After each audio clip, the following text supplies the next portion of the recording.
Hey everyone, welcome back to the channel. So if you are seeing the PS5 error code CE-117740-0, this video is going to show you the exact fixes that are working in 2026.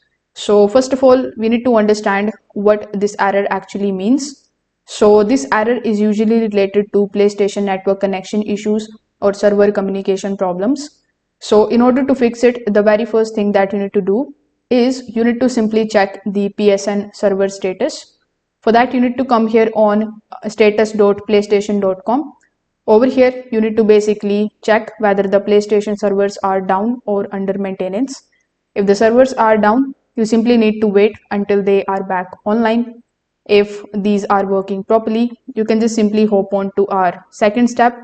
In it, you just have to basically test your internet connection on PS5. For that, simply open the settings of your PS5. In the settings, look for the option of network. When you are inside the network, look for the option of test network connection. Now, if the connection is unstable, simply restart your router and try again. Now, you need to also fix the DNS settings. In the network settings, you just have to look for the option of setup internet connection. Now, you need to select the option of advanced settings. After selecting the advanced settings, go to DNS settings, then select primary DNS.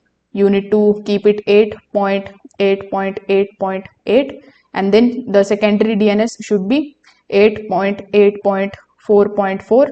So this can also improve the connection stability. Now another fix that you can try is you can simply re-log in.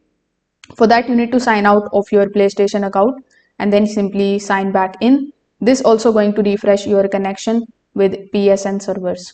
So if this video helped you out, make sure that you like this video and subscribe to the channel. Thanks for watching.